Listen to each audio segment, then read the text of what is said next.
জীবন সঙ্গী হিসেবে ছেলেদের মাস্ট টাকা থাকতে হবে।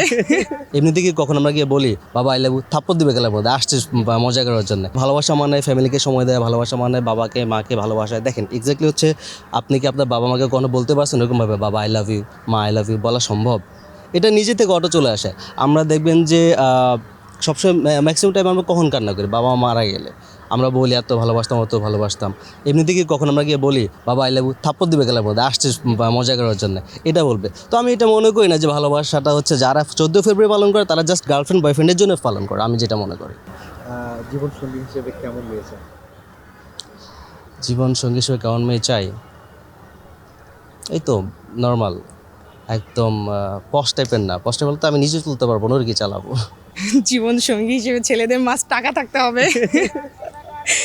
আর কি, সময় দিবে, রেসপেক্ট দিবে, এটুকু তো সবাই চায়। না না, টাকা সবসময় সব সুখের মূল হইতে পারে না, কিন্তু আমাদের চলার জন্য তো মাস্ট টাকা লাগবে, টাকা ছাড়া তো আমরা চলতে পারবো না। আর যারা বয়স্ক লোককে বিয়ে করে টাকার জন্য যারা বিয়ে করে, আমি এটা আসলে কি বলবো, তাদেরও হয়তো বা ওই টাকার প্রতি ভালোবাসা আছে বলেই তারা তাকে বিয়ে করছে। আর যদি তার প্রতি ভালোবাসা থাকতো তাহলে তাহলে কি তাহলেও তো তাকে বিয়ে করতো।